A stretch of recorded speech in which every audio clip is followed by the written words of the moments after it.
melakukan kegiatan di bidang pendidikan, para pemerhati pendidikan, para pelaku pendidikan, untuk bagaimana berkolaborasi bergabung dalam dalam program ini. Untuk apa Bapak Ibu? Untuk generasi ini, untuk bagaimana membentuk peserta didik ini yang berprofil pelajar Pancasila. Yang profil pelajar Pancasila itu maksudnya apa?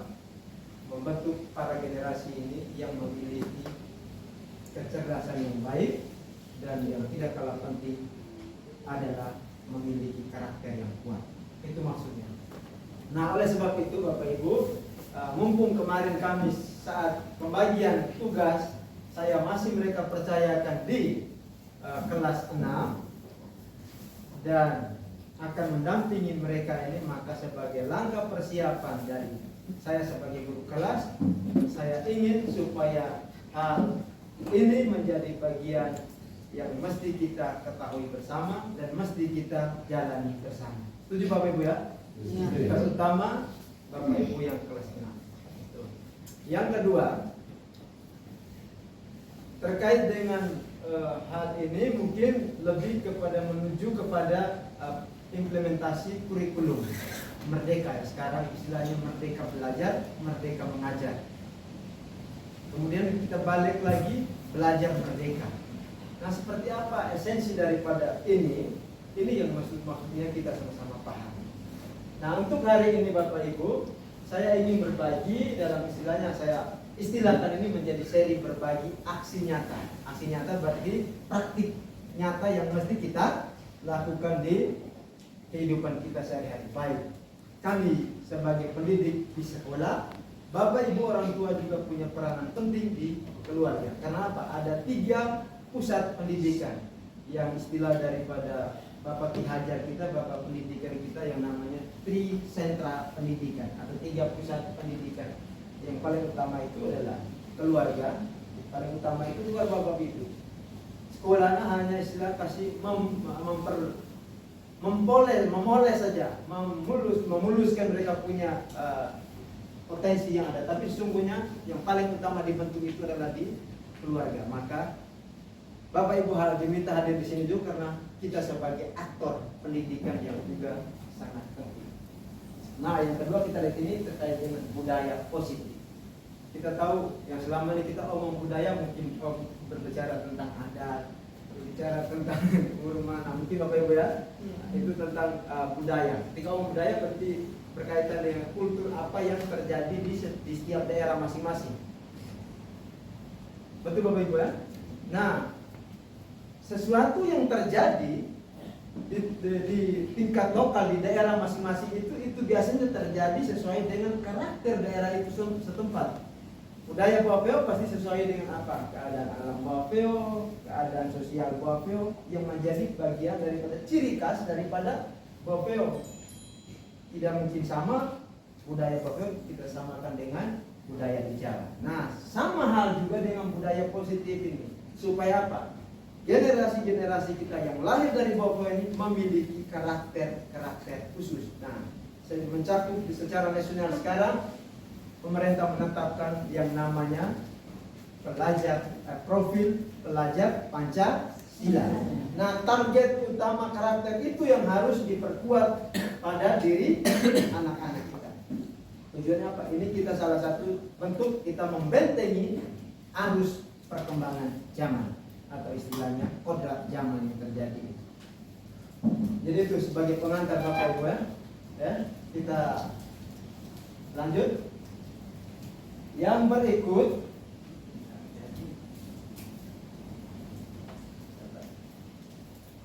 sedikit ada. Ini hanya sebagai pengantar saja Bapak Ibu. Selanjutnya kita masuk ke materi.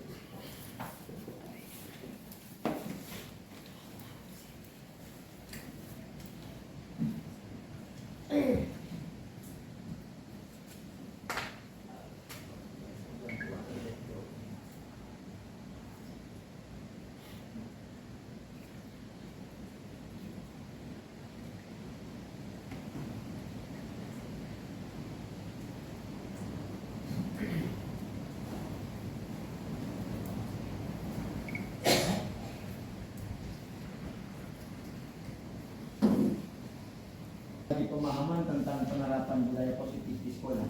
Fokusnya di sekolah, tapi sesungguhnya seperti yang saya sampaikan tadi bahwa di rumah itu punya peranan yang sangat penting. Untuk apa Bapak Ibu? Tujuan-tujuan khususnya adalah itu untuk menciptakan murid yang merdeka dan memiliki disiplin diri yang kuat. Yang merdeka yang seperti apa Bapak Ibu? Mungkin sebentar kita bisa sedikit tentang esensi daripada merdeka. Yang kedua, untuk menumbuhkan dan menguatkan budaya positif di sekolah supaya hal-hal baik yang dilakukan di sekolah ini terus berlanjut secara berkesinambungan dan dilakukan oleh Bapak Ibu guru terhadap peserta didik itu secara konsisten. Kemudian dilakukan dengan penuh komitmen. Itu untuk budaya positif ini, untuk menguatkan budaya positif di sekolah ini berdasarkan keyakinan nilai-nilai kebajikan universal. Nilai-nilai kebajikan tadi mungkin tadi sempat Bapak PLT sempat singgung kejujuran, tanggung jawab dan lain sebagainya. Nilai kebajikan ini adalah nilai kebaikan, nilai-nilai positif yang dijalankan dan diakui tanpa ada batasan suku, agama, ras, daerah seperti yang saya contohkan tadi. Tapi ini berlaku untuk semua orang yang diyakini bahwa itu adalah hal yang baik. Contoh Bapak Ibu, kejujuran itu bukan hanya kita orang Bapak yang mengaku bahwa itu adalah satu nilai kebaikan, tapi seluruh dunia pasti menginginkan dan mengaku bahwa kejujuran itu adalah hal yang baik. Itu salah satu contoh nilai kebajikan. Jadi ada beberapa organisasi di tingkat dunia ini, mereka memiliki nilai kebajikan sendiri-sendiri. Kemudian untuk Indonesia sekarang, pemerintah menetapkan nilai kebajikan itu adalah profil pelajar Pancasila. Ada 6 dimensi itu yang kita akan lihat sebentar. Ya, ini masih tujuannya untuk mengembangkan anak-anak yang memiliki karakter yang kuat sesuai profil pelajar Pancasila, memahami pentingnya membangun budaya positif di sekolah, yaitu pendidikan yang berpihak pada murid. Pendidikan yang berpihak pada murid. Kalau selama ini mungkin minta maaf kami Bapak Ibu guru ini kadang-kadang juga memberikan pendidikan itu bukan berpihak pada murid, tapi lebih berpihak kepada kami. Salah satu contoh apa yang kami lakukan itu berdasarkan apa yang kami mau dan apa yang kami pikirkan, tidak melihat dari latar belakang anak. Kemudian mengembangkan motivasi intrinsik. Nah, ini yang kita mau mulai banyak yang menginginkan pada murid yang dapat menumbuhkan murid-murid yang bertanggung jawab, mandiri dan merdeka. Motivasi intrinsik artinya Bapak Ibu melakukan itu berdasarkan kemauan dari dalam hati, tanpa ada efek luar yang mempengaruhi, tanpa ada ini, tanpa ada dan lain sebagainya. Mereka benar-benar melakukan atas kesadaran diri dan atas kemauan hati yang benar-benar memotivasi mereka. Mungkin ini tujuannya untuk seperti apa kegiatan ini harus dijalankan secara terus-menerus saat ini. Nanti mungkin, mohon maaf Bapak PLT, nanti mungkin kalau apa kita bergabung karena memang ingin terus belajar dan memahami perkembangan zaman, sehingga ada beberapa materi yang mungkin dulu kami sudah pernah dapat dengan seorang konsultan pendidikan Ituari yang dipelopori oleh ISR Ituari, kita datangkan itu dan materi itu kami sudah pernah dapat. Namun ada materi-materi yang pasti kami para guru juga terus update, terus mencari tahu. Yang pertama ada konsep yang pertama yang perlu kita pelajari dalam budaya positif ini adalah seperti apa kita melihat tentang perubahan paradigma belajar. Paradigma belajar. Kira-kira proses pembelajaran yang terjadi di masa kita dulu, zamannya kita, tidak mungkin kita menerapkan di zamannya mereka, Bapak Ibu. Jadi kadang-kadang Bapak Ibu guru, Bapak yang sudah tua, yang Bapak guru yang SPJ dan lain sebagainya, lalu misalnya jadi misalnya kami dia ada bisa terapkan di tahun 2000-an ini. Belum tentu, karena apa? Tipe generasinya sudah berbeda, kodrat zamannya berbeda. Yang kedua, kita akan berbicara tentang seperti apa disiplin positif ini. Yang ketiga, motivasi perilaku manusia. Ini kita mau tahu ini, kira-kira motivasi kita sebagai manusia itu seperti apa? Apa saja kebutuhan dasar daripada manusia ini, sehingga kita melakukan sesuatu tindakan itu pasti punya tujuan, yaitu memenuhi kebutuhan ini.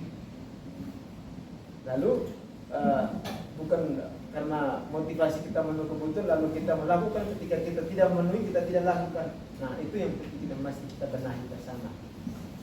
Yang kedua, ini baik sebagai guru juga penting dan orang tua juga penting kita mengenal tentang posisi kontrol kita ini. Kita mengontrol, bagaimana kita mengontrol orang lain ataupun mengontrol diri kita sendiri itu, kita harus tahu posisi kontrol kita yang seperti apa.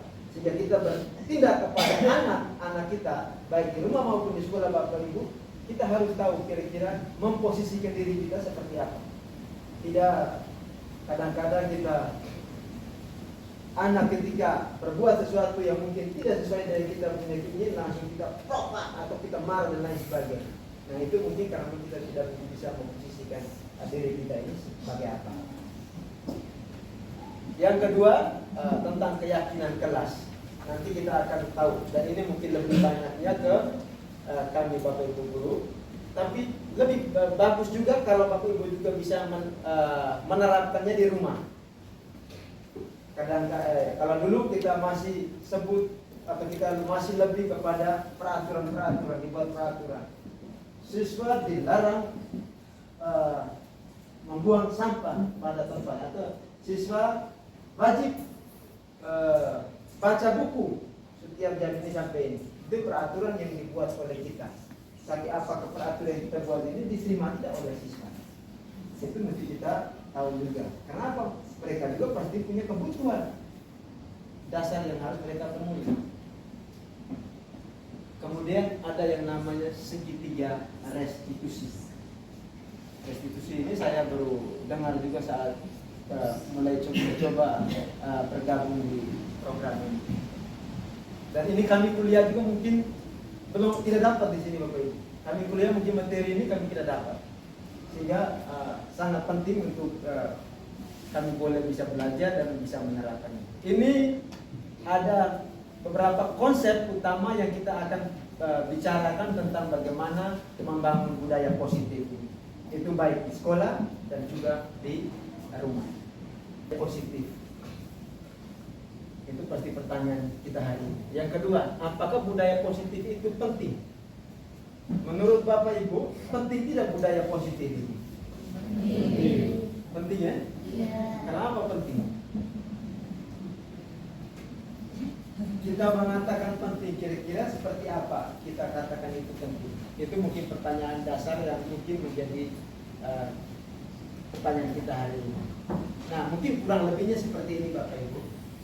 Budaya positif ini adalah nilai-nilai atau keyakinan-keyakinan atau kebiasaan yang ada di sekolah. Ini saya tulis di sekolah karena kami membuat di sekolah, sambung lagi, atau rumah, bisa juga di rumah, yang berpihak pada murid, sehingga murid dapat berkembang menjadi pribadi yang berkarakter.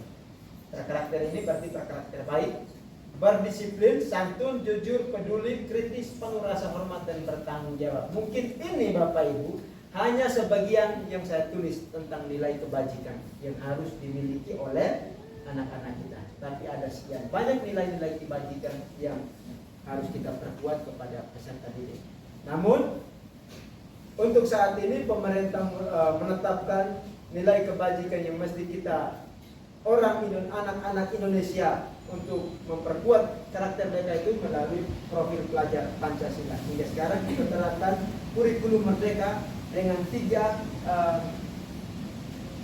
pola pembelajaran intrakurikuler atau pembelajaran yang terjadi di dalam kelas. Yang kedua, pembelajaran kokurikuler, yaitu kegiatan-kegiatan yang berbasis proyek. Itu untuk apa? Untuk langsung melibatkan siswa itu mengalaminya sendiri. Kenapa? Dalam kegiatan mereka bereksplorasi itu ada saja nilai-nilai ini yang akan muncul. Kerjasamanya ada di situ, berpikir kritisnya saling berdebat di situ, saling berpendapat di situ ada. Pokoknya ada beberapa nilai yang akan dibangun di sana ketika mereka melakukan satu hal. Itu Bapak Ibu. Jadi ada 6 dimensi sebentar kita lihat sama-sama. Ya, ini karena saya tidak sempat copy gambar-gambar kegiatan untuk budaya-budaya positif di sekolah Bapak Ibu. Mungkin kami Bapak Ibu guru selama ini sudah pernah lakukan. Ini hanya contoh saja gambar ini, saya tidak ambil gambar semua. Datang pagi kami apel pagi, kami berdoa sebelum sesudah kegiatan. Kemudian ada kami punya kegiatan pungut sampah, membaca 15 menit. Sarapan pagi, kemudian bulan kitab suci kami membaca kitab suci. Bulan Maria kami doa bulan Maria, menyanyikan lagu Maria. Yang 12 kami Angelium. Itu memang sudah hal-hal yang pernah kami lakukan, kebiasaan sudah pernah kami lakukan. Namun kami perlu melihat lagi apakah kegiatan-kegiatan itu yang selama ini kami jalani ini sudah efektif atau belum, dilakukan sudah sungguh-sungguh atau belum. Jadi ini mungkin salah satu hal yang perlu kami sama-sama. Nah, ini sesuai dengan standar pendidikan nasional. Apa yang kita mau bicarakan hari ini Bapak Ibu adalah dalam rangka menciptakan lingkungan yang positif, maka setiap warga sekolah dan pemangku kepentingan. Nah, ini mengapa kita juga terlibat di dalam. Perlu saling mendukung, menghayati dan menerapkan nilai-nilai kebajikan yang telah disepakati bersama untuk dapat menerapkan tujuan mulia tersebut. Maka seorang pemimpin pembelajaran, jadi guru itu sebagai pemimpin pembelajaran, itu harus perlu berjiwa kepemimpinan sehingga dapat mengembangkan sekolah dengan baik agar terwujud suatu budaya sekolah yang positif sesuai dengan standar kompetensi pengelolaan yang telah ditetapkan. Nah, tujuan mulia dari penerapan disiplin positif adalah agar terbentuk murid-murid yang berkarakter berdisiplin, santun, jujur, peduli, bertanggung jawab, dan merupakan pembelajar sepanjang hayat sesuai dengan standar kompetensi lulusan yang diharapkan. Ini standar yang ditetapkan oleh pemerintah untuk kami lakukan Bapak Ibu, untuk kita lakukan secara bersama-sama. Ini tertuang dalam Nah, kita mulai dari yang pertama Bapak Ibu terkait dengan perubahan paradigma belajar. Untuk membangun sebuah budaya positif hari ini yang kita bicarakan itu yang paling pertama itu adalah kita memahami dulu tentang perubahan paradigma belajar. Sekarang yang namanya merdeka belajar. Kami guru merdeka mengajar sehingga disatukan ke dalam sebuah pedoman yang namanya kurikulum merdeka. Merdeka dari siapa? Merdeka dari diri, merdeka juga memerdekakan orang lain.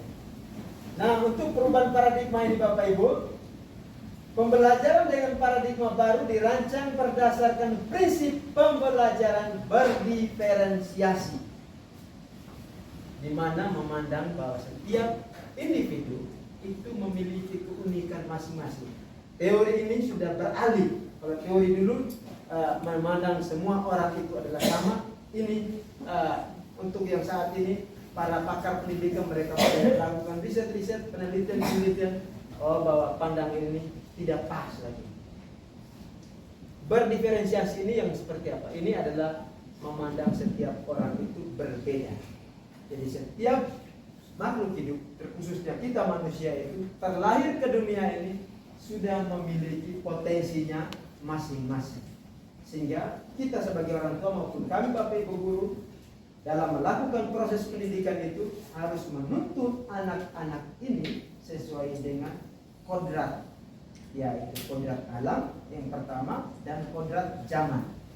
Tujuan dari pendidikan itu apa? Untuk mencapai kebahagiaan para anak-anak kita ini di masa depan itu, untuk memperoleh kebahagiaan, baik kebahagiaan lahir maupun kebahagiaan batin mereka. Itu tujuan pendidikan. Jadi tujuan pendidikan, kadang-kadang kita tujuan pendidikan supaya kita bisa jadi presiden, supaya kita dapat kita bisa jadi pegawai. Tapi tujuan pendidikan itu adalah untuk memperoleh kebahagiaan. Lalu kadang kita bertanya, pas pulang kami bahagia. Betul, itu kita tidak bisa bantah. Kenapa? Kita sudah memiliki potensinya masing-masing. Ada kodrat dari Allah memang, tapi pendidikan ini sifatnya menuntun saja. Kalau Bapak pendidikan kita membandingkan seorang guru, itu sama halnya dengan seorang petani, Bapak Ibu. Anak-anak sudah terlahir dengan potensi mereka, sehingga Bapak Ibu guru tidak bisa mengubahnya. Bapak Ibu guru hanya menuntun. Sama hal juga dengan para petani. Petani itu berbicara tentang diferensiasi. Petani, dia menanam jagung, dia tidak bisa merubah jagung itu menjadi padi. Betul Bapak Ibu kan? Dia tidak bisa rubah jagung itu menjadi padi. Yang dia bisa lakukan itu apa? Hanya bisa merawatnya. Kalau dia tumbuh tidak subur, diberi pupuk, membersihkan hama dan lain sebagainya, supaya apa? Tujuannya supaya padi jagung itu bertumbuh dengan subur dan mendapat hasil yang memuaskan, hasil yang baik. Sama juga dengan kami pendidikan Bapak Ibu. Sehingga dalam proses pembelajaran kami, ketika anak-anak tidak bisa matematika, kalau dulu kami menganggap bahwa semua sama. Kalau tidak bisa rumus ini, ya sudah, kau rata habis. Mungkin kita alami hal itu.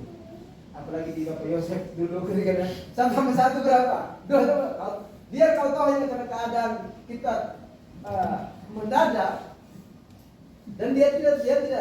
Kalau Bapak Ibu guru dulu memandang bahwa semua anak ini memiliki potensi yang sama semua. Sehingga kalau tidak bisa dianggap bodoh. Padahal belum tentu di zaman ini kalau kita mengerti. Salah satu contohnya, menurut cerita Ronaldo menurut cerita Ronaldo dulu ketika dia bermain bola, gurunya selalu marah. Kenapa? Kau tidak bisa jadi orang, kalau di masa depan nanti suram.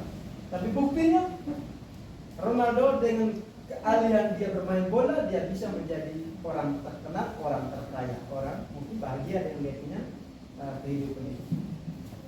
Lalu ada sebuah peribahasa yang mengatakan begini, tidak bisa kita mengajar atau memandang ikan untuk bisa memanjat pohon. Karena apa? Kita akan menilai ikan itu bodoh selama-lamanya. Karena memang ikan memang jelas dia tidak bisa naik, tapi kalau uji berenang, jangan dulu. Lalu ada sebuah ilustrasi, mereka buat begini, pertandingan lomba lari, ada bebek, ada kura-kura, ada kancing. Mereka buat pertandingan lomba lari. Nah, dari 3 contoh yang saya sebutkan ini, kira-kira yang juaranya siapa? Kancil ya toh? Nah, apa kita harus paksa kura-kura itu harus sama seperti kancil? Kan tidak mungkin, Bapak Ibu ya. Makanya kita anak didik juga harus kita pahami seperti itu. Tidak bisa di bidang lain pasti mereka punya kelebihan. Itulah yang saya bilang keunikannya tadi, memiliki potensi dan keunikan secara pribadi. Jadi Bapak Ibu nanti jangan sampai ketika melihat anak kau matematika taruh modo, susah aja atau sekolah kau bayar di sekolah daripada ibu kesana kau matematika. Memang kita jangan dulu ponis bahwa itu salah. Tapi memang potensi anak itu mungkin dia punya keunggulan di bidang lain. Itu yang disebut dengan diferensiasi. Dan itu juga yang disebut dengan kemerdekaan. Bahwa ketika dia tidak bisa, kita jangan paksakan dia. Karena apa? Kita akan melihat dia atau menilai dia itu akan menjadi manusia yang bodoh secara terus menerus. Karena memang kita paksa dia tidak bisa, paksa tidak bisa. pengalaman saya dulu ke sana masanya mereka Roy, itu saya sampai menangis ketika sudah pukul habis dia menangis. Saya ketika belajar program guru penggaraman, udah saya salah sekali, salah yang ini, dan bahkan kita merasa diri bahwa apa yang kami lakukan selama ini ada banyak yang salah dan keliru karena kami tidak memahami tentang itu. Jadi itu Bapak Ibu. Jadi sama hal juga dengan di rumah ya, jangan sampai karena memang paksa si anak buat sesuatu kemudian anak tidak bisa, kamu paksa harus ikut kita punya mau. Itu kita akan melihat nanti bahwa itu adalah sesuatu hal yang kita akan menilai mereka itu tidak bisa atau membuat mereka bodoh. Dan kita pasti ketika mereka sudah tidak bisa melakukan sesuai dengan keinginan kita, maka apa yang terjadi pasti kita mulai emosi negatifnya itu mulai keluar, bisa terjadi kekerasan dan bisa terjadi yang lain-lain. Itu Bapak Ibu. Nah, ketika kadang-kadang kita tidak memahami juga kita punya peran otak sendiri. Ketika kenapa kita tidak mengerti peran otak ini untuk apa, otak ini pada manusia itu diciptakan otak paling mulia yang namanya otak luhurnya itu untuk berpikir yang terlalu. Tapi kadang-kadang kita tidak menggunakan itu. Dan itu di materi lain. Nah, ini Bapak Ibu, kita lanjut seperti apa ini yang saya bilang tadi, pandangan dulu dengan sekarang yang namanya stimulus respon. Sekarang beralih kepada teori kontra. Itu menurut seorang pakar pendidikan sekaligus psikiater, William Glasser ini, yang mengatakan seperti ini. Ini mungkin Bapak Ibu guru dulu kita pernah ikut dengan Mas Rido pernah dapat ini. Nah, kesalahan dia itu mesti kita paham. Yang kedua, ada berapa banyak? Semua orang melihat hal yang sama. Setiap orang memiliki gambaran yang berbeda. Pandangan kita pasti berbeda. Kita mencoba mengubah orang agar berpandangan sama dengan kita. Ini dulu, seperti yang saya sampaikan tadi. Bapak Ibu guru mencoba setiap kali belum mengajar itu sudah disusun oleh Bapak Ibu guru punya RPP, rencana pembelajaran, dan semua anak di kelas itu wajib ikut yang saya buat ini. Sehingga kalau ada yang tidak buat, kau itu yang akan setiap hari kau kena roh. Itu mungkin kita alami Bapak Ibu ya. Tapi pandangan sekarang berbeda. Kemudian perilaku buruk dilihat sebagai suatu kesalahan. Ini saya bilang tadi. Dulu hal yang kurang baik itu kita menilai bahwa itu adalah salah. Tapi sekarang semua perilaku memiliki tujuan. Apapun yang kita lakukan itu pasti setiap orang punya maksud dan tujuan. Kita pergi peti kopi pasti kita punya tujuan untuk apa? Satu untuk lain-lain. Kita memenuhi kita punya kebutuhan. Nah tadi ada 5 kebutuhan dasar yang harus kita ketahui. Apa itu? Kalau dulu pandangannya orang lain bisa mengontrol saya. Sehingga apa? Apapun yang dikatakan Bapak Ibu guru itu anak-anak pasti semua harus ikut. Karena sudah menjadi kebutuhan dasar. Padahal sebenarnya keliru yang seperti itu. Kenapa? Itu hanya dampaknya hanya sesaat, jangka pendek saja, tapi tidak berdampak pada anak untuk jangka panjang. Kenapa? Melakukan itu hanya karena ada sesuatu. Mungkin karena takut, mungkin karena mau dapat sesuatu dari orang tua. Kau kasih aja tapi di toko kau itu sebenarnya pendidikan yang salah Bapak Ibu. Jadi tidak bisa merubahnya seperti apa. Bahkan orang mengatakan bahwa bagian dari penghargaan itu juga bagian daripada menghukum sebenarnya, menghukum anak. Karena apa? Mematikan kreativitas daripada anak, mematikan perkembangan anak sebenarnya. Karena apa? Dia melakukan ketika harus dia mendapat sesuatu dulu. Kalau tidak, gampang. Hingga jangan marah kalau generasi saat ini kadang-kadang kita orang tua kemampang gua bermalah sampai gen, karena itu mereka punya ciri khas jangan begitu, mereka punya kebutuhan kesenangan mereka di sana. Pemaksaan ada pada saat tunjukkan gagal, kemudian kolaborasi dan konsensus menciptakan pilihan-pilihan baru. Kalau dulu saya kasih ambil contoh Bapak Ibu, anak ketika berkelahi, Anda kan berkelahi saja, ada teman yang datang lapor, Pak, ini mereka berkelahi, pakai sini, sampai di sana tanpa ada telah alat berjauh langsung, mana siapa yang pukul kau? Pak. Nah kita tidak tahu sebenarnya seperti apa yang sebenarnya kita cari tahu dulu, kenapa kau pukul, kemudian seperti apa. Ini yang akan kita bicara tentang restitusi sebenarnya. Tapi tidak lama ini berapa? Itu lama di awal-awal ini. Kemudian dulu model berpikir menang kalah, tapi untuk saat ini model berpikirnya menang-menang. Saya ambil contoh Bapak Ibu, ketika anak-anak kita terjadi persoalan atau perkelahian apapun atau kesalahan apapun yang mereka lakukan, kalau dulu ya sudah, kau yang salah, kau yang potong peleng dia, sudah damai, sudah menang yang salah, yang pelakunya tetap menjadi orang yang salah, yang korbannya menjadi orang yang benar. Tapi sebenarnya kita harus mencari tahu lebih jauh dan tujuan apa? Restitusinya adalah apa? Mencari solusi supaya hal ini jangan lagi terjadi pada mereka ke depannya. Membangun mereka punya motivasi, mencari solusi supaya hal seperti ini jangan lagi terjadi. Itu maksudnya. Tapi kalau kita dulu kan sudah minta maaf, sudah pulang sudah. Itu juga bisa terjadi, dendam di antara mereka akan terbawa terus kepada mereka. Tapi restitusi yang kita harus bangun, mencari solusi dan membuat pengertian, menyadarkan mereka bahwa perilaku yang ini kurang baik. Mana kau hubungan kamu masih di kakak, jadi harus pertemanan. Ini yang perlu kita lakukan. Mungkin ini beberapa perubahannya. Kemudian tentang miskonsepsi tentang makna kontrol ini. Seperti yang saya sampaikan tadi Bapak Ibu. Dulu atau pandangan kita sampai saat ini pun itu ada beberapa ilusi, pikiran-pikiran pandangan kita yang sebenarnya keliru. Guru mengontrol murid. Pandangan kita itu memang dari dulu seperti itu Bapak Ibu ya. Itu biar anak murid di atas ngerada, kita hanya goyang tangan begini akan lari dari atas sini. Kenapa? Sepenuhnya muridnya pribadi itu guru yang kontrol. Dan itu menjadi kebutuhan dasar dari dulu yang terjadi pada kita. Betul Bapak Ibu ya? Iya. Nah tapi kalau seperti itu pasti datang. Kalau Bapak Ibu guru, dia bilang, nah hal itu apakah orang tua dilakukan mereka seperti kami lakukan? Belum tentu. Nah itu yang kita harus benahi Bapak Ibu. Itu yang salah sebenarnya. Kenapa? Mereka melakukan itu hanya karena atas dasar takut. Ada orang yang mereka tidak takut, tidak akan mereka ikuti.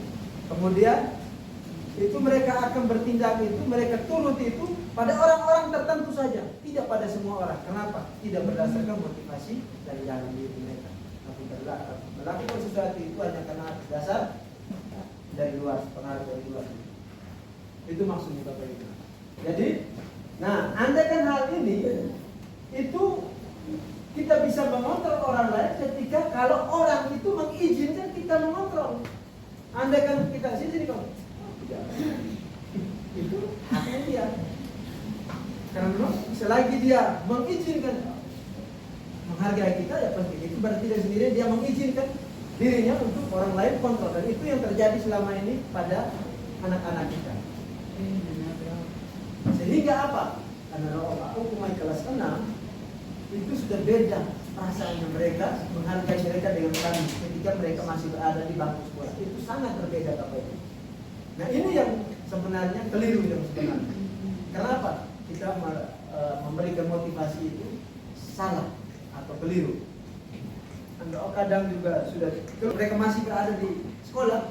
Kenapa? Nanti kamu sampai sekolah kamu dapat hukuman. Itu apapun yang guru suruh pasti ikut. Yang kedua, ada pandangan kita bahwa semua penguatan positif efektif dan bermanfaat. Kalau ini saya identik ya kita di sini dengan kata-kata jodoh, dengan kata-kata tujuan dan lain sebagainya. Kadang-kadang anak itu oke.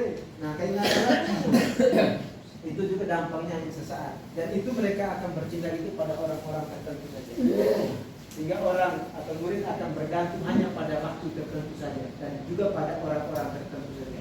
Ketika dia dapat jodoh, kadang-kadang dapat jodoh dulu baru dia itu. Kalau tidak juga kita pakai rayu dulu baru dia itu. Tidak berdasarkan motivasi diri. Dia tidak menghargai diri untuk seperti apa dia bertindak menjadi orang seperti apa. Kemudian ada ilusi bahwa kritik dan membuat orang merasa bersalah dapat menguatkan karakter. Kadang-kadang anak tidak sekolah karena selama ini sebenarnya ya apa? Hal-hal negatif yang kita sama walaupun suaranya ramah halus tapi itu membuat anak itu bisa menjadi minder dan lain sebagainya karena kita terus-menerus melakukan hal-hal negatif seperti itu. Kadang-kadang selama ini kita lakukan seperti itu. Kemudian ilusi bahwa orang dewasa memiliki hak untuk memaksa, sama seperti saya contohkan tadi, guru. Dan itu juga pasti terjadi pada orang tua. Saya biasa di rumah, ibu biasa sering, kamu tuh punya baper, kamu ibu cuma. Dan saya itu kamu anggap seperti kamu punya teman. Saya bilang ini mungkin kita punya pola pendidikan yang salah yang mesti kita. Dan itu bahkan terjadi. Nah, putra putra biasa yang sering terjadi. Sehingga itu menjadi catatan kita untuk bagaimana. Kadang-kadang yang terjadi dengan kita biasa begitu. Dengan bapak kadang-kadang anak-anaknya takut setengah mati, tapi dengan mama kadang-kadang jadi angkat air, boleh dulu, kadang melawan. Nah, itu sehingga tadi saya katakan itu ilusi bahwa orang dewasa memiliki hak untuk memaksa kita apapun yang kita mau itu harus ditaati oleh anak-anak kita. Oke Bapak Ibu, itu beberapa pengantar kita. Yang kedua, yang pertama itu tentang perubahan paradigma pelajar itu, jadi mungkin kita bisa pahami bahwa kebutuhan anak itu berbeda-beda. Kemudian sekarang yang kedua Bapak Ibu, konsep yang kedua adalah disiplin positif. Bapak Ibu, tanpa positif pun ini masih kata disiplin ini juga pasti kita sudah memiliki atau membayangkan bahwa itu sesuatu yang baik, ya. Itu belum termasuk positif. Masih disiplin sudah hal baik yang kita bayang.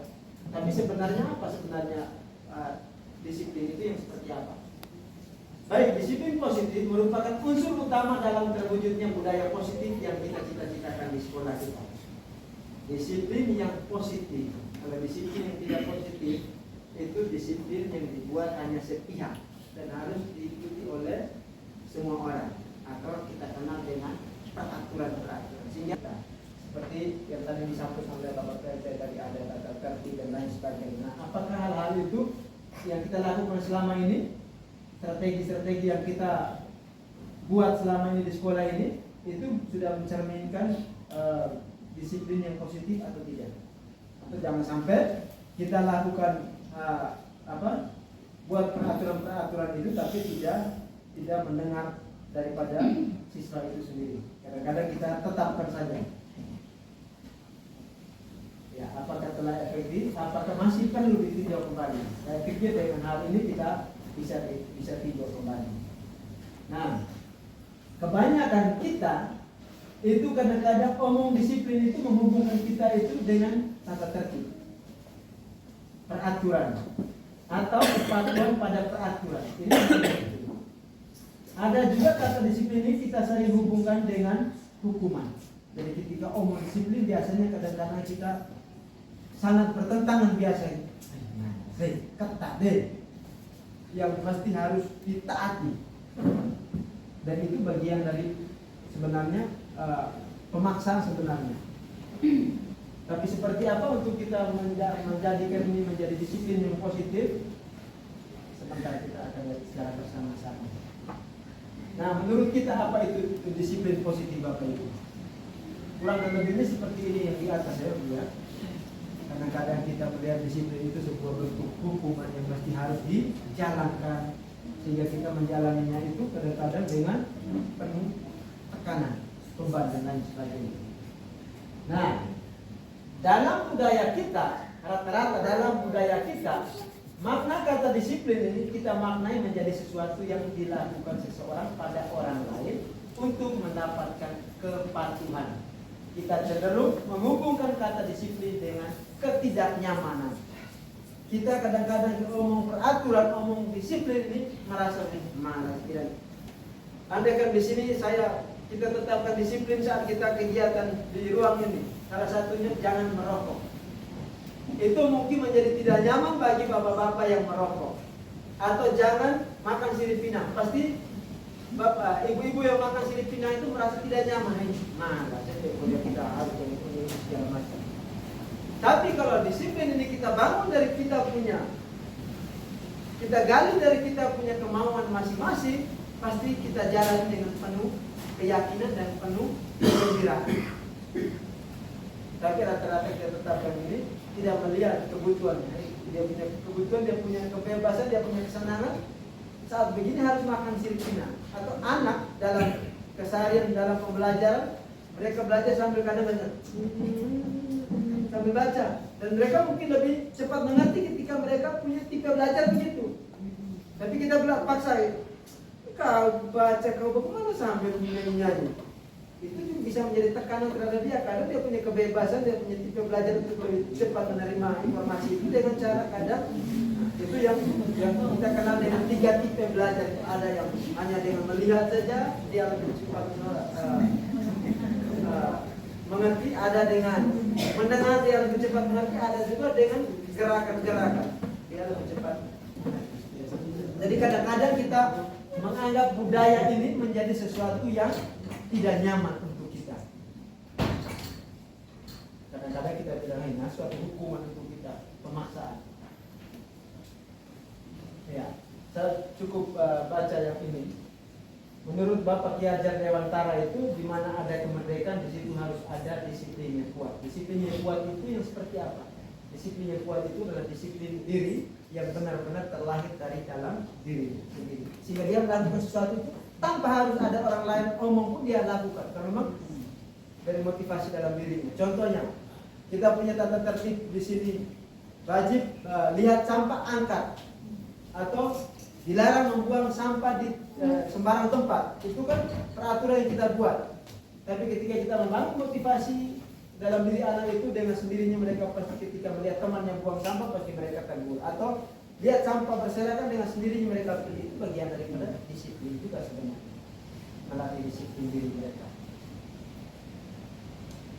Merdeka itu artinya tidak hanya terlepas dari perintah, akan tetapi juga cakap buat memerintah diri sendiri.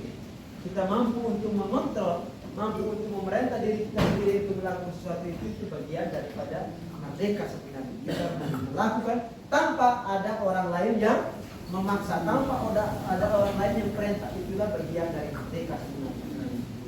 Sehingga kami Bapak Ibu Guru sekarang punya kemerdekaan untuk mengajar. Kami bisa lihat, materi ini kami bisa nanti dulu kami mengajar, atau kami jual yang ini. Atau kami punya bentuk rencana pembelajaran, kami buat dengan gaya tipenya. Kami mungkin melihat dengan anak-anak punya tipe, so punya anak karena mereka kalau nonton TV lebih cepat mengerti. Kami buat dengan gaya kami dengan video saja, mereka lebih cepat ini.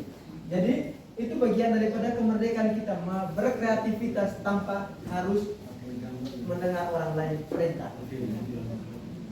Jadi kadang-kadang kita jadi merdeka itu jangan sampai Bapak Ibu memahami kurikulum merdeka anak-anak kita hancur. Tapi ketika kita menerapkan dengan budaya itu positif ini, pasti anak-anak kita akan lebih baik dari hari ini. Karena ini sudah berdasarkan riset penelitian dari setiap negara dan lain sebagainya. Nah, seperti apa pandangan dari seorang pakar pendidikan ini? Yang namanya Diane Gosen ini, itu berasal dari bahasa Latin sebenarnya, kata disiplin yang artinya belajar. Dia pernah bayangkan kalau disiplin itu adalah proses belajar. Kemudian disiplin ini juga merupakan akar kata dari yang sama dengan disiplin atau murid, pengikut. Itu sejalan dengan murid-muridnya Socrates. Istilahnya begini. Di dalam melakukan sesuatu itu ada yang namanya inisiatif, ada yang namanya pemimpin, dan ada yang namanya pengikut. Jadi kadang-kadang sesuatu yang kita lakukan itu ketika kita mengaturnya secara baik, maka akan mempengaruhi orang itu lebih banyak. Sehingga semakin baik inisiatif dan semakin baik kita memimpin, maka semakin banyak pula yang akan mengikuti kita. Itu lingkaran pengaruh. Itu tentang pandangan dari pakar pendidikan. Jadi bagaimana kita memaknai kata disiplin ini, itu tentang disiplin diri. Mereka murid-murid Socrates dan Plato ini, itu mereka mau mengikuti menjadi muridnya Socrates atau Plato, dan mungkin kalau kita kaitkan dengan kita punya agama, murid Yesus, mereka mengikuti Yesus Padahal mereka tahu Yesus itu orang benci, kemudian mereka tahu bahwa akan dibenci, akan ini oleh pembesar-pembesar. Tapi mereka tetap setia mengikuti Yesus.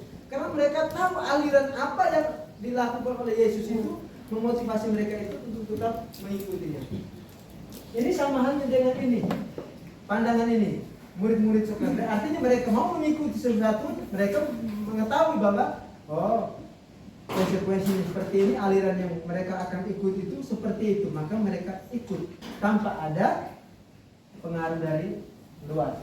Sama juga dengan mungkin kalau kita kaitkan sebagai bentuk kontrol diri, yaitu belajar untuk kontrol diri agar dapat mencapai suatu tujuan. Jadi adik-adik, omong tentang disiplin ini, kita melatih itu bagaimana kita membangun diri sendiri ya. Jadi jangan sampai nanti kita di kelas 6 ketika melihat buku berserakan di kelas harus tunggu Pak atau kamu dulu marah dulu baru itu dan lain sebagainya. Itu bukan disiplin sebenarnya. Tapi yang sesungguhnya melihat hal itu kita langsung bertindak sesuai dengan kita punya kesadaran diri sendiri. Ini bagian dari disiplin sebenarnya. Nah, itu merupakan hal yang perlu kita pelajari. Seorang yang memiliki disiplin diri berarti mereka bisa bertanggung jawab terhadap apa yang dilakukan. Karena mereka sebagai pendidik, saya tidak menyebut di sini hanya kami Bapak Ibu guru, tapi sebagai pendidik termasuk orang tua juga. Tujuan kita adalah menciptakan anak-anak yang memiliki disiplin diri sehingga mereka bisa berperilaku dengan mengacu pada nilai-nilai kebajikan. Seperti saya sampaikan tadi bahwa nilai-nilai kebajikan ini adalah nilai-nilai atau perilaku-perilaku atau hal-hal baik yang ada di dunia ini. Yang tidak dibatasi oleh ruang dan waktu. Dan memiliki motivasi dari dalam diri, bukan dari luar. Jadi yang terpenting kita melakukan ini dari benar-benar berasal dari kemauan dari dalam diri kita, bukan dari pengaruh orang lain. Sehingga kita kenal dengan 3 motivasi perilaku manusia. Nah, seperti apa gambaran tentang nilai kebajikan dari dalam diri yang kita kenal dengan profil pelajar Pancasila ini yang sudah ditetapkan oleh pemerintah dan ini wajib diterapkan di setiap sekolah hari ini dan seterusnya. Yaitu jadikan mereka ini menjadi siswa-siswi atau individu-individu yang berprofil pelajar Pancasila. Jadi tujuan dari ini tadi membangun ini. Yang pertama apa? Pelajar yang beriman dan bertakwa kepada Tuhan Yang Maha Esa dan berakhlak mulia. Akhlak mulia itu ada berapa elemen lagi? Akhlak terhadap diri sendiri, akhlak terhadap sesama, akhlak terhadap Tuhan, akhlak terhadap alam. Banyak sekali elemennya. Kemudian mandiri, harus benar-benar menjadi anak yang mandiri. Bernalar kritis. Kadang-kadang saya biasa contoh dari sana informasinya sepotong sampai di sana juga menjadi 2 potong berkembang kadang-kadang. Atau isunya belum pasti kita dengar, tapi kita sudah sebarkan ke sana tanpa kita berpikir lebih dulu, kita kaji dulu. Jangan sampai ini tidak benar. Kemudian ada kreatif, ada gotong royong, dan ada berkebinekaan global. Berkebinekaan global ini saya baca sering contohkan. Kita di Bogor ini dingin. Jangan sampai kamu lihat di TV atau kamu turun aja lihat bulan-bulan pakai CU, pakai kebudayaan mereka di sana yang pakaiannya mungkin agak terbuka. Kita bawa masuk ke Wafeo, dan kita punya kebudayaan di sini tidak seperti itu. Lalu yang kedua apa? Mereka begitu karena mereka dari dingin datang ke sini mereka rasa panas. Sehingga mereka harus menggunakan pakaian begitu. Jangan sampai kita ikut. Yang pada akhirnya kita kutu dan reli karena sedih. Ya, itu salah satu contoh. Artinya kebudayaan luar perlu kita terima, tapi kita harus cari yang kita ambil itu hal-hal positif saja. Itu yang mesti kita tekankan. Oke. Nah, Bapak Ibu yang perlu kita ketahui tentang teori motivasi perilaku manusia. Mungkin Bapak Ibu seperti apa selama ini menyadari atau tidak? Yang pertama, kadang-kadang motivasi anak-anak dan kita itu motivasi adalah ini terkait dengan motivasi. Jadi motivasi itu sebenarnya adalah dorongan yang timbul dari dalam diri untuk melakukan suatu tindakan dengan tujuan tertentu. Tujuan itu adalah untuk memenuhi kebutuhan dasar. Jadi motivasi itu sebenarnya adalah dorongan dari dalam diri, dorongan kita untuk melakukan sesuatu. Untuk apa? Untuk memperoleh kebutuhan. Yang pertama, kadang-kadang motivasi kita melakukan itu Dan mungkin ini saya pikir ini kita Bapak Ibu guru alam anak-anak seperti saya contohkan tadi. Anak-anak melakukan sesuatu itu kadang-kadang hanya karena untuk menghindari ketidaknyamanan atau hukuman. Nah, pada motivasi yang pertama ini kadang-kadang mereka melakukan itu hanya karena merasa takut. Nah, biasa tipe orang seperti itu biasanya begini. Mereka akan bertanya, apa yang akan terjadi apabila saya tidak melakukannya? Kadang-kadang bertanya seperti itu. Guru na kayaknya biasa, kayaknya kacang moro, kayaknya kemarin guru na biasa orang itu kayak itu kadang-kadang motivasi seperti itu. Sama hal juga dengan kita orang tua kadang-kadang kalau kita kita bayar di sekolah anak mungkin jangan sampai hanya karena takut supaya nggak baca, tapi berarti itu sebenarnya keliru. Itu disiplin diri tidak ada. Murid melakukan disiplin diri karena rasa takut. Itu motivasi dari luar sebenarnya, bukan dari dalam diri mereka. Jadi kadang-kadang tipe murid saat sekarang itu seperti ini. Itu motivasi yang pertama. Kita melakukan sesuatu hanya karena untuk menghindari hukuman, supaya kena roh atau menghindari tidak rasa nyaman. Mudah-mudahan itu tidak terjadi pada anak-anak kita. Yang kedua, anak-anak. Yang kedua, motivasi yang kedua, kita melakukan sesuatu itu karena untuk mendapatkan imbalan atau penghargaan dari orang lain. Kadang cari muka supaya dipuji oleh orang, atau karena ada janji, mau beli sepeda, karena ingin mendapat imbalan atau penghargaan. Sehingga kalau dulu di sekolah kami kenal dengan reward dan punishment, hukuman dan penghargaan. Sehingga mungkin di sekolah kami ini di rapor anak-anak mungkin Bapak Ibu tidak pernah lihat rankingnya. Ada yang tulis ranking di dalam rapor. Rata-rata akhir-akhir ini tidak lagi. Kenapa? Memang sejalan dengan ini. Jangan sampai. Kenapa? Dengan penghargaan atau imbalan ini, salah satunya ranking, itu banyak pengaruhnya. Mudah-mudahan sudah ada di sini pengaruh. Itu sangat besar pengaruh. Dan bahkan hal ini lebih kurang daripada hukuman. Dampaknya itu. Jadi motivasi kedua, motivasi pertama tadi melakukan sesuatu kadang-kadang hanya karena merasa takut. Takut dipukul, takut dimarah, takut dan lain sebagainya. Jadi pesan jangan sampai seperti itu ya. Melakukan sesuatu dengan saya nanti hanya karena jangan sampai takut saya. Yang kedua, jangan hanya karena supaya dapat imbalan, dapat pujian. Itu yang kedua. Jadi kadang-kadang biasanya mereka bertanya, apa yang akan saya dapatkan apabila saya melakukan ini? Murid melakukan disiplin diri karena ingin mendapat pujian atau hadiah. Itu juga motivasi dari luar sebenarnya, tidak dari dalam diri mereka. Kita lanjut.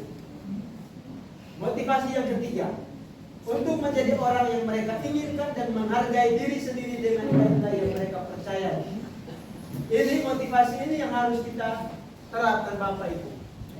Contoh, kita datang ke sekolah tepat jam, tidak supaya orang lain memuji kita supaya ini. Artinya tidak punya pikiran ke situ, atau tidak takut supaya kepala sekolah marah dan lain sebagainya. Tapi kita datang ini hanya karena kita menghargai diri kita sendiri untuk menguatkan diri yang kuat. Jadi pada motivasi yang ketiga ini, itu melakukan sesuatu karena nilai-nilai yang mereka yakini dan hargai. Mereka ingin menjadi orang yang baik, orang yang taat, orang yang peduli dan lain sebagainya. Tidak berdasarkan dua motivasi pertama tadi, hukuman ataupun penghargaan. Jadi harapannya kita mempertebal laku yang ini. Mereka ingin menjadi orang yang melakukan nilai-nilai yang mereka yakini tersebut. Ini adalah motivasi yang akan membuat seseorang memiliki disiplin positif. Karena motivasi berperilakunya bersifat internal, bukan eksternal. Mereka melakukan atas dasar kesadaran diri, kemauan diri mereka, dan mereka ingin menjadikan diri mereka itu, memposisikan diri mereka itu, diri anak-anak yang benar-benar menjalani nilai-nilai kebajikan. Oke, kita lanjut. Agak cepat-cepat ya. Sudah tidak menggunakan hukuman dan tidak membuat siswa itu melakukan sesuatu hanya karena ingin mendapat sesuatu. Atau biasanya kita janji, siapa yang juara nanti dia akan dapat uang. Atau siapa di rumah juga begitu. Kau cuci piring, bapak kasih kau satu lembar uang parah. Itu sebenarnya juga. Kenapa? Hukuman ini bisa menyakitkan, merasa anak-anak tidak nyaman, merasa anak-anak menjadi takut. Mereka juga bisa membenci, baik membenci kita atau membenci tentang tata tertib. Itu hanya sebagai paksaan. Hukuman itu adalah bentuk paksaan. Kemudian anak menyembunyikan kesalahan. Kadang-kadang anak melakukan kesalahan karena mereka takut, mereka tidak akan berkata jujur. Kenapa? Mereka takut dimarah atau takut dapat sakit. Nah, tapi benaka barang atas kita mencurigai kemudian apa sih kau nakal? Tapi karena mereka takut mereka tidak akan pernah beritahu itu. Kenapa mereka akan takut kita marah kita? Jadi bisa saja gampang ini, mereka akan menyembunyikan kesalahan atau membuat mereka tidak jujur. Kemudian dampak lain, anak-anak bisa marah, anak-anak bisa merasa bersalah, bisa merasa dipermalukan, merasa tidak dihargai. Dan yang paling penting itu jangka panjang apa? Mereka akan dendam dengan kita selamanya, atau dengan temannya selamanya. Kenapa? Bertindak kasar terhadap mereka. Itu bisa-bisa dalam tubuh hati mereka itu dendam. Sehingga guru-guru yang ikut program guru penggerak, kadang mereka di awal mereka diminta, coba ingat kembali masa kamu sekolah. Guru mana yang kamu paling tidak suka? Itu pasti ada. Ya Bapak Ibu, mudah-mudahan kita ini guru di Bopeo ini kita suka semua selama kita ada. Dan ada juga yang tanya guru yang mana yang paling Anda favorit. Kemudian penghargaan. Penghargaan istilah tidak itu merusak hubungan. Kenapa merusak hubungan? Itu kenyataan yang sering terjadi di kita, Bapak Ibu. Orang yang kadang-kadang terlalu menonjol atau selalu orang menghargai dan lain sebagainya, pasti orang lain itu iri dengan dia. Nah, salah satu contoh andai kan kita buat rankingan, orang yang tidak ranking itu merasa ranking kadang-kadang bahasa-bahasa itu juga ada. Atau kadang-kadang kita di masyarakat juga seperti itu. Kalau orang ini kadang ini menjadi penghargaan ini sangat mengganggu sebenarnya. Menurunkan kualitas seseorang karena mereka akan merasa lemah, tidak dapat. Mematikan kreativitas, penghargaan merupakan menghukum. Kemudian ini jangka pendek. Ketika kita melakukan suatu penghargaan terhadap orang, contoh kepada siswa kita ini hanya mereka termotivasi hanya sebentar saja. Ketika tidak ada hadiah, mereka tidak akan melakukan lagi. Itu pasti terjadi. Jadi jangan perbiasakan seperti itu anak-anak kita, jangan sampai mereka melakukan itu hanya karena ada sesuatu. Tapi mari kita membuat mereka melakukan sesuatu hanya karena ini benar-benar mereka ingin melakukan dan menjadi punya pemikiran hal-hal yang baik. Sedangkan identitas suksesnya itu adalah yang ini, konsekuensi dan restitusi. Kalau konsekuensi ini adalah sesuatu yang memang sudah disepakati bersama. Saya kasih contoh, kita punya kesepakatan. Nanti mungkin kita berbicara tentang keyakinan kelas ini nanti lebih kepada kami dulu. Contohnya kita punya kesepakatan yang namanya kesepakatan kelas. Sekarang tidak lebih kepada tata tertib kelas, lebih kepada kesepakatan kelas.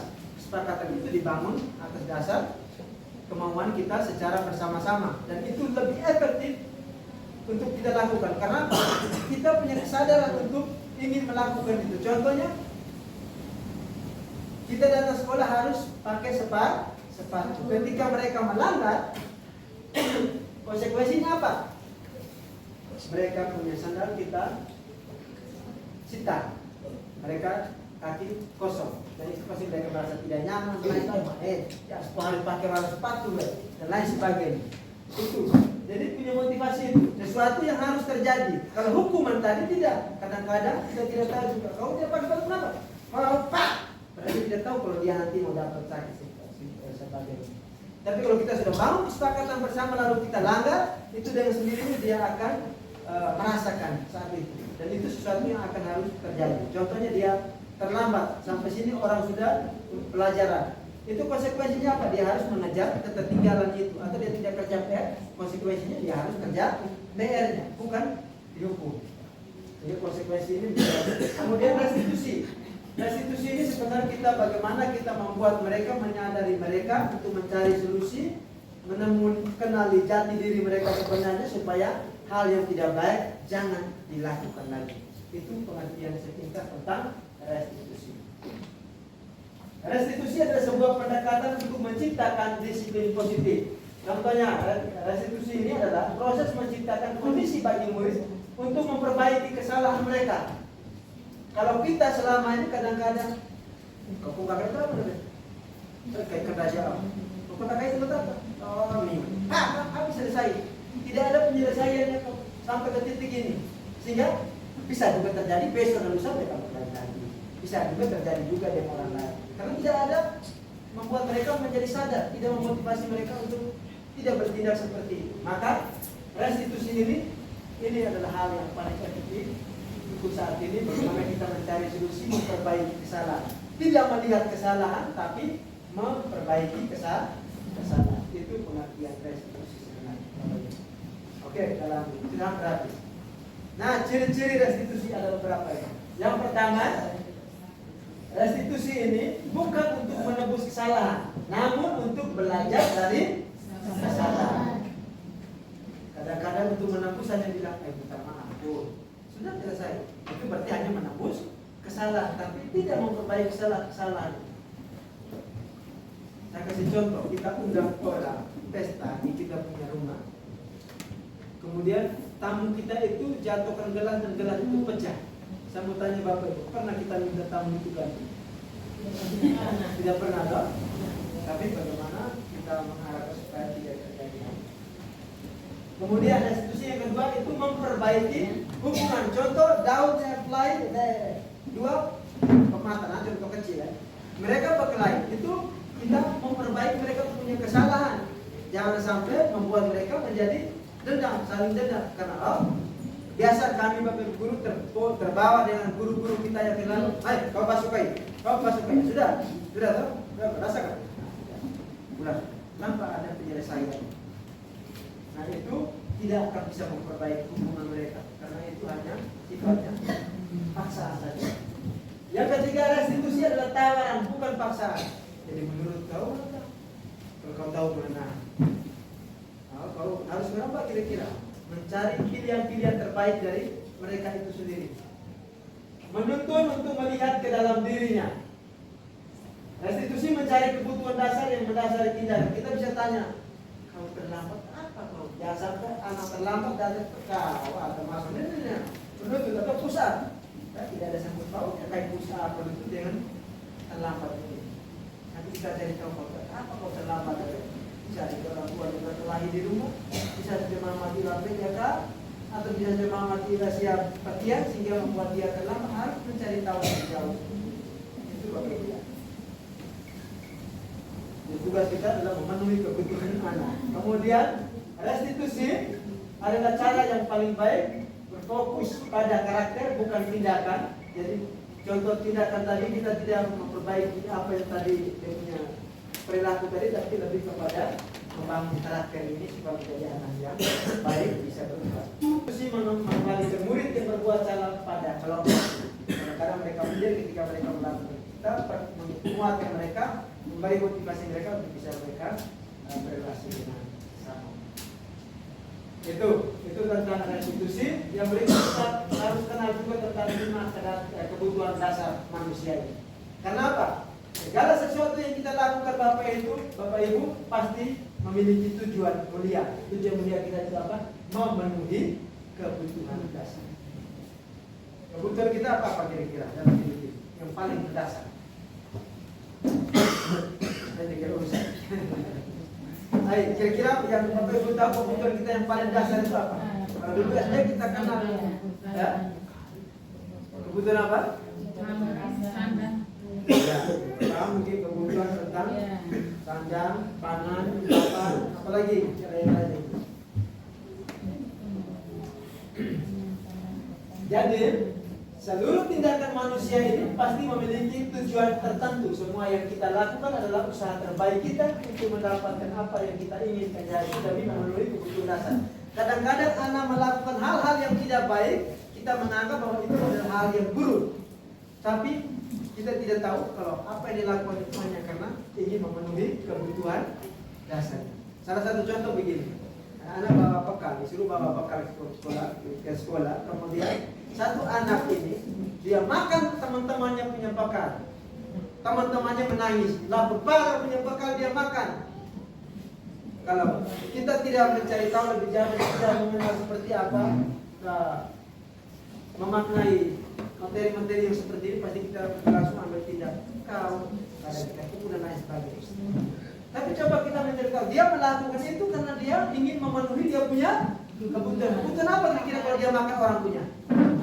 Karena dia lapar makanya dia makan. Kenapa dia lapar? Oh dia tidak. Kita cari tahu, oh dia tidak punya bekal. Kenapa tidak punya bekal? Mama tidak kasih. Kenapa? Uang belum ada, beras belum ada. Itu yang mesti kita cari tahu. Oh kita pak, kita bisa memperbaiki. Kadang-kadang sahabat itu. Ya, melakukan suatu perbuatan yang bertentangan dengan nilai-nilai kebajikan, arti nilai kebaikan. Contoh tadi, dia melakukan hal yang tidak baik. Kalau kita anggap bahwa itu dia tidak baik karena dia makan orang punya bagian, punya nasi, atau melanggar peraturan. Kadang-kadang kita melihat murid melanggar peraturan, membuat kesalahan dan lain sebagainya itu, kita melihat itu sesuatu yang salah. Tapi sebenarnya karena memang hal itu sebenarnya dikarenakan mereka gagal memenuhi kebutuhan dasar.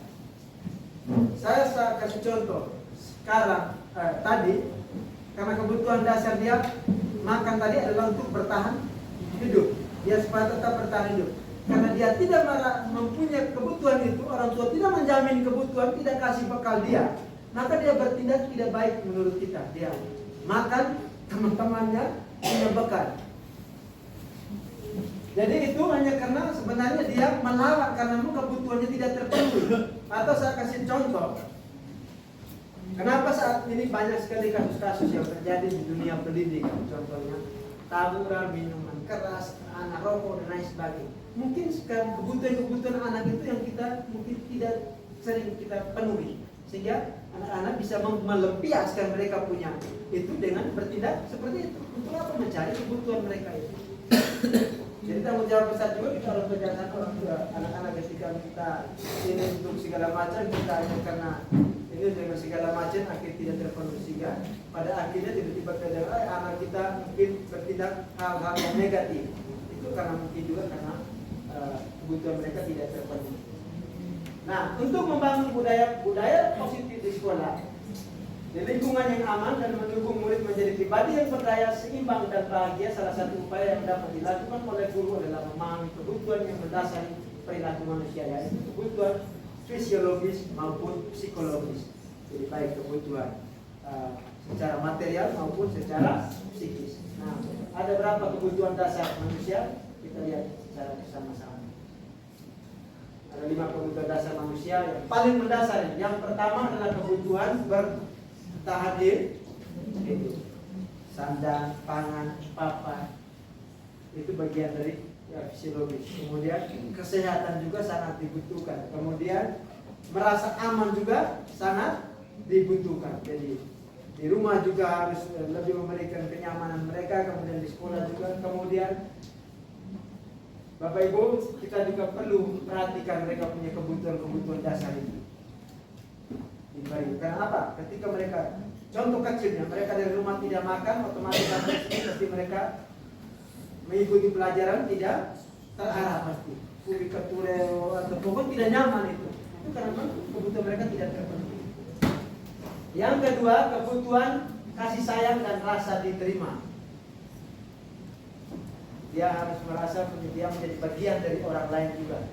Kadang-kadang juga ketika kita alami CEO, mereka merasa bahwa merasa tidak dihargai sebenarnya. Sama juga di rumah. Maka mereka berperilaku suka bagaimana mereka itu diterima di lingkungan, di kelompok, ataupun juga mendapat kasih sayang dari kita. Yang ketiga, tentang penguasaan.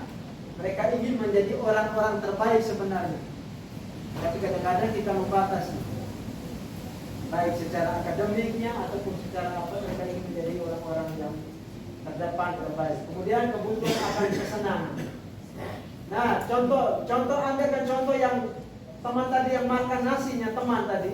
Yang pertama, ketika temannya menangis dia tambah senang lagi, dia tambah ganggu lagi. Itu kenapa? Dia memenuhi dia punya kebutuhan, salah satunya rasa kesenangan. Sehingga kadang-kadang anak-anak taburan, kemudian minuman keras dan lain sebagainya, minuman keras lain sebagainya itu hanya karena memang senang mereka tidak terlalu mereka rasakan. Jika mereka melampiaskan itu supaya kadang di sekolah terlalu tertekan atau dan lain di rumah terlalu tekan, mereka bergaul di luar itu atau mereka mencari mereka punya kesenangan itu dengan hal-hal yang negatif.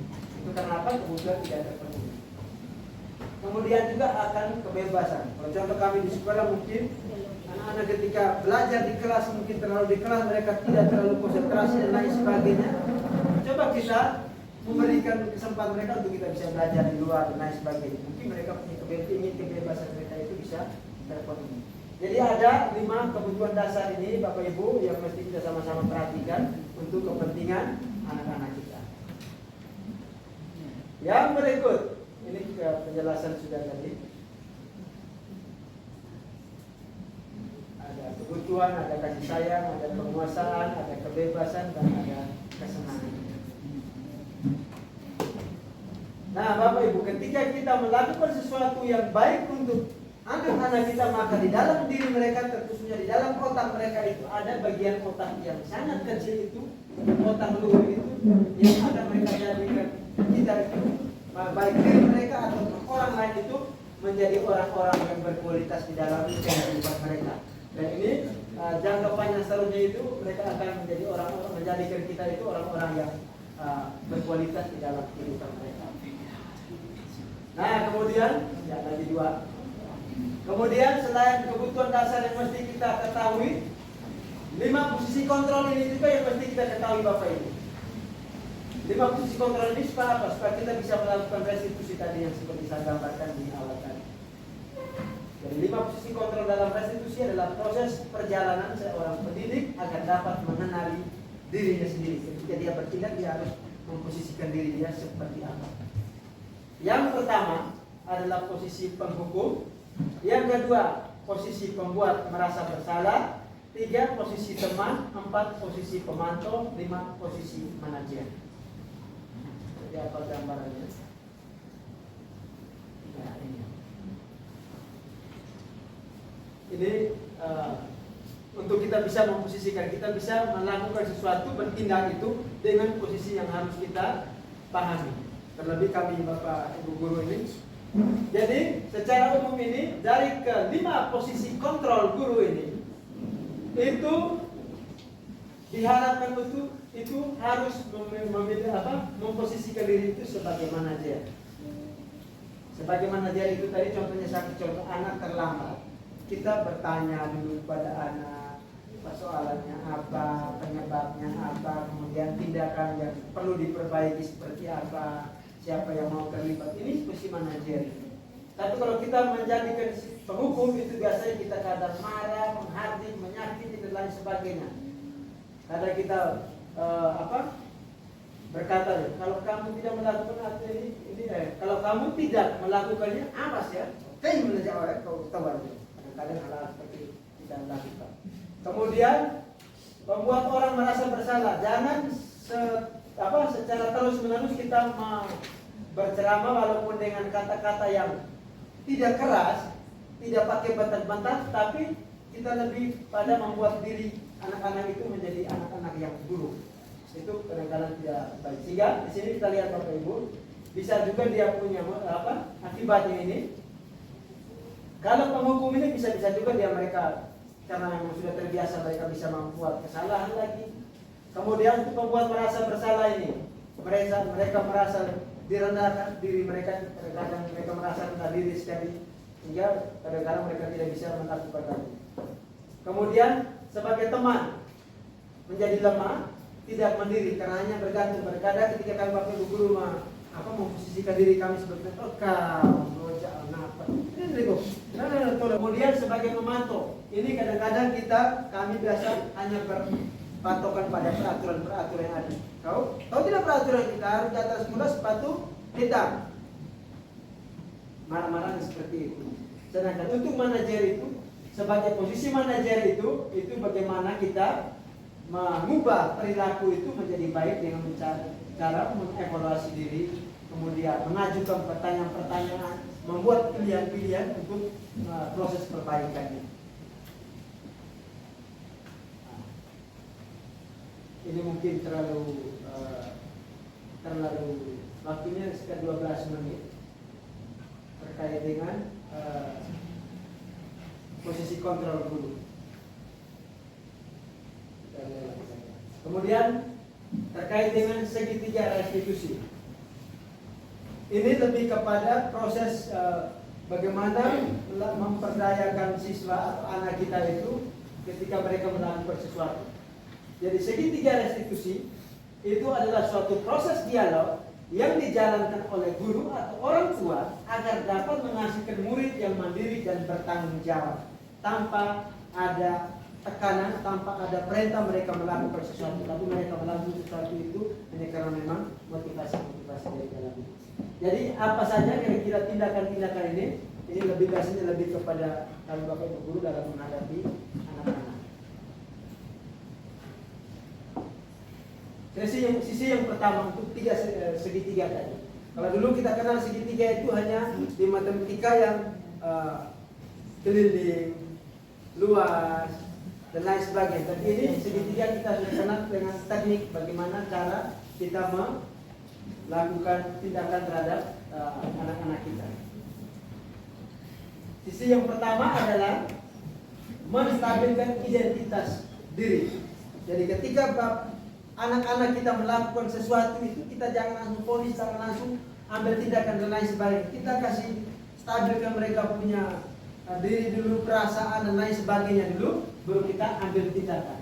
Mungkin ada beberapa ciri ini, pertanyaan-pertanyaan ini yang mungkin kita harus bisa lakukan.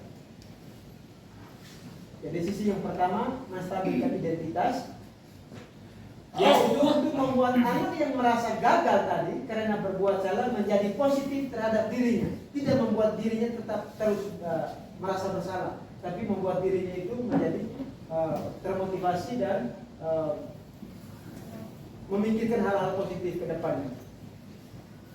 Itu adalah kita mencari tahu kira-kira apa penyebab dia melakukan itu, atau dia tidak mengerjakan PR, atau dia tidak. Adakah kita pesan bawa uang 5.000, kemudian dia tidak bawa, kita cari tahu dulu, kita validasi dulu dia punya kebutuhannya. Apa kira-kira yang terjadi sehingga dia tidak melakukan itu. Contohnya ini, kamu punya kopi kemiring banyak, tapi kamu tidak bawa uang ini. Mungkin ada hal lain yang mempengaruhi. Sehingga pertanyaan-pertanyaan ini mungkin yang perlu kita sikapi dalam proses penyelesaian. Sisi yang ketiga, ya. Untuk sisi kedua ini untuk membantu siswa mengenali kebutuhan yang ingin dipenuhi ketika mereka melakukan kesalahan. Yang kedua, pada dasarnya setiap tindakan manusia tujuannya adalah memenuhi kebutuhan. Dari 5 kebutuhan tadi, tentang apa yang disebut dengan penguasaan, kebutuhan akan penguasaan diri, kebutuhan akan kebebasan, kebutuhan akan kasih sayang dan rasa diterima, kebutuhan akan kesenangan, dari kebutuhan untuk bertahan hidup. Jadi mereka melakukan itu pasti punya alasan tertentu. Sisi yang ketiga, menanyakan keyakinannya. Contohnya, mereka melakukan tindakan tapi kita sudah buat kesepakatan bersama. Contohnya kesepakatan saling menghargai di kelas. Kita tempel, kita punya kelas punya kesepakatan bersama saling menghargai, baik menghargai diri sendiri maupun sesama. Tiba-tiba satu teman anak yang lain pukul temannya. Kita dalam proses penyelesaian kita tanya, kira-kira kita punya keyakinan ada tidak yang ini? Keyakinan mana yang kira-kira kau sudah langgar ini? Oh, saya tidak menghargai teman. Ini kau sudah melanggar, tidak punya keyakinan. Jadi untuk menanyakan keyakinan ini kita melihat kembali seperti apa kita punya kesepakatan. Jadi anak melihat kesalahan dihubungkan dengan nilai-nilai yang dia percayai. Kita menghubungkan dengan nilai-nilai atau kesepakatan yang kita bangun secara bersama-sama. Contoh ini, apa yang kita percaya sebagai kelas atau keluarga, apa nilai-nilai umum yang kita telah sepakati, apa bayangan kita tentang kelas yang ideal, kelas yang baik itu yang bagaimana menurut kau, sehingga kedepannya dia tidak melakukan lagi hal itu. itu sisi segitiga restitusi atau proses pendekatan untuk membangun motivasi dari dalam diri kepada anak-anak kita. Yang pertama itu bukan kami guru saja Bapak Ibu, usahakan di rumah seperti itu ya. Jangan sampai anak-anak melakukan sesuatu yang mungkin tidak berkenan di hati Bapak Ibu, langsung ambil tindakan. Kita langsung siap otak, padahal kita pakai otak binatang semua selama ini. Jadi usahakan ini tidak perlu lagi. Kemudian ada 3 tadi, menstabilkan identitas mereka. Kemudian validasi mereka punya tindakan itu dan menanyakan keyakinan. Dan yang terakhir, mungkin ini lebih detailnya kepada kami di sekolah untuk bagaimana membuat keyakinan kelas.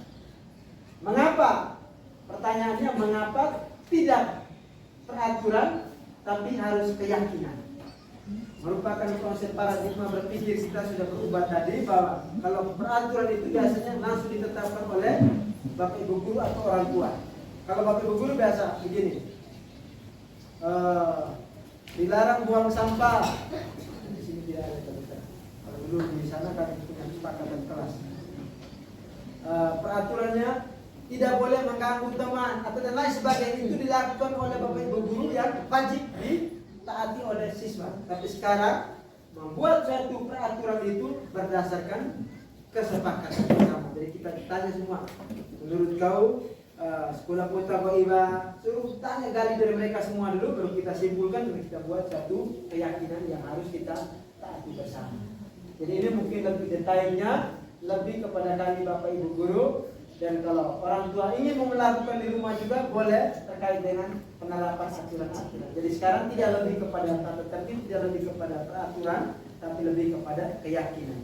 Keyakinan itu dari mana? Menggali motivasi dari dalam diri anak itu berdasarkan kesepakatan kita, kemauan kita secara bersama-sama. Jadi kalau mereka bilang sekolah atau bolos sekolah atau tidak kerja PR, tanggung jawab mereka terhadap keyakinan itu sendiri. Saya pikir itu saja. Jadi nilai-nilai keselamatan atau kesehatan inilah yang kita masih terkait dengan pertanyaan tadi. Sebagai contohnya ini tentang peraturan dengan keyakinan tadi. Contohnya, mengapa kita memiliki peraturan tentang penggunaan helm pada saat mengendarai kendaraan roda 2 atau motor? Pasti kita punya motivasi adalah untuk menjaga keselamatan, bukan menghindari karena ada takut hilang, tapi karena takut kita punya kepala kerja. Itu motivasi keselamatan. Kemudian contoh ini, kalau COVID itu hari kita disarankan untuk pakai masker, pasti hanya untuk keselamatan. Sehingga nilai-nilai keselamatan dan kesehatan inilah yang kita sebut sebagai contoh keyakinan. Nah, lakukan sesuatu tidak hanya karena motivasi yang lain, tapi benar-benar berdasarkan atas keyakinan diri. Kita menghargai kita sendiri, menjaga kita sendiri. Ini mungkin lebih kepada kami untuk bagaimana tahapan-tahapan selanjutnya. Itu saja Bapak Ibu beberapa hal. Sebenarnya materi ini kalau mau disampaikan, kalau di program guru penggerak ini selama 6 bulan baru bisa tapi kita karena waktunya hanya beberapa saja, mungkin sepintas yang kita dengar ini menjadi motivasi dalam diri kita untuk bagaimana kita mempersiapkan anak-anak kita ini menjadi pendidik yang berprofil pelajar Pancasila, yang dapat mencetak generasi yang cerdas dan berkarakter. Mungkin itu saja beberapa hal yang saya bagikan terkait dengan budaya positif. Kurang dan lebihnya saya mohon maaf. Semoga ini menjadi pengalaman baru untuk kita dan bagaimana kita menyikapi ini secara bersama-sama untuk membendung seluruh pengaruh-pengaruh perkembangan teknologi. Sekian dan terima kasih. Selamat siang.